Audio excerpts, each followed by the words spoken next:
ప్రధాన ప్రతిపక్ష నేత హోదా కోసం జగన్ పెట్టుకున్న దరఖాస్తు ఇంకా స్పీకర్ దగ్గర పెండింగ్లోనే ఉంది. ఆ హోదా మాజీ ముఖ్యమంత్రికి దక్కుతుందో లేదో కానీ వైసీపీ ఎమ్మెల్సీ లేళ్ల అప్పిరెడ్డికి క్యాబినెట్ హోదా దక్కడం ఆ పార్టీలో చర్చనీయాంశంగా మారింది.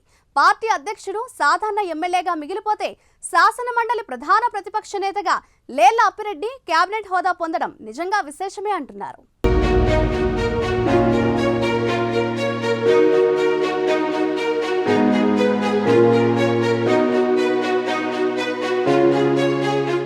వైసీపీ ఎమ్మెల్సీ లేళ్ల అప్పిరెడ్డికి కేబినెట్ హోదా దక్కింది. ఆయనను శాసన మండలిలో లీడర్ ఆఫ్ అపోజిషన్గా గుర్తిస్తూ assembly secretary general Suryadevara Prasanna Kumar notification విడుదల చేశారు. ఈ నోటిఫికేషన్ ప్రకారం లేళ్ల అప్పిరెడ్డి వెంటనే అమల్లోకి వచ్చింది. దీంతో లేళ్ల అప్పిరెడ్డికి ప్రోటోకాల్ అంతా వర్తిస్తుంది. అసెంబ్లీలో ఆయనకు మాజీ సీఎం జగన్ కంటే కూడా పెద్ద హోదానే దక్కనుంది. నిజానికి అసెంబ్లీలో జగన్ని ప్రతిపక్ష నేతగా గుర్తించినా పెద్దల సభలో అపోజిషన్ లీడర్గా లేళ్ల అప్పిరెడ్డికే తొలి ప్రయారిటీ ప్రోటోకాల్ ప్రకారం ఉంటుంది.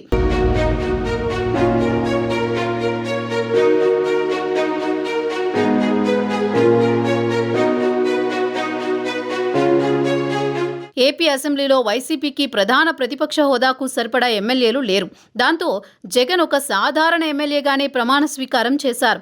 అందుకే అసెంబ్లీలో కూర్చోవడానికి కూడా పెద్దగా ఇష్టపడడం లేదు. తనను ప్రధాన ప్రతిపక్ష నేతగా గుర్తించాలని కోరుతూ స్పీకర్ అయ్యన్నపాత్రుడికి వైసీపీ అధినేత జగన్ లేఖ రాశారు. ఈ లేఖపై స్పీకర్ ఇంకా తన నిర్ణయాన్ని వెల్లడించలేదు.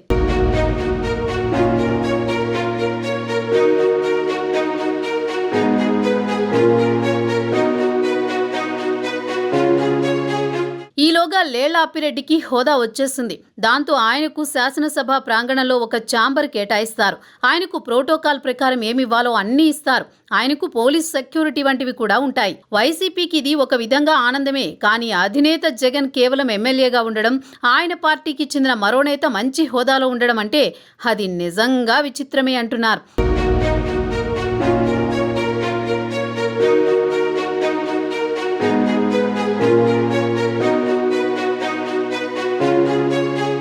ఏపీ అసెంబ్లీలో చంద్రబాబు విపక్ష నేతగా ఉంటే మండలిలో యనమల రామకృష్ణుడు ఉండేవారు. కానీ జగన్ విషయం అలా కాదు. ఆయన ఇప్పటికీ అధికారం పోయిందని జీర్ణించుకోలేకపోతున్నారు. అసెంబ్లీలో మొక్కుబడిగా వచ్చిపోతున్నారు. ఇలాంటి పరిస్థితుల్లో అప్పిరెడ్డికి మండలిలో హోదా దక్కడం జగన్కు పుండు మీద కారం చల్లినట్టే అవుతుందన్న అభిప్రాయం వ్యక్తమవుతోంది. మరి శాసనసభలో తన హోదా కోసం జగన్ ఏం చేస్తారో చూడాలి.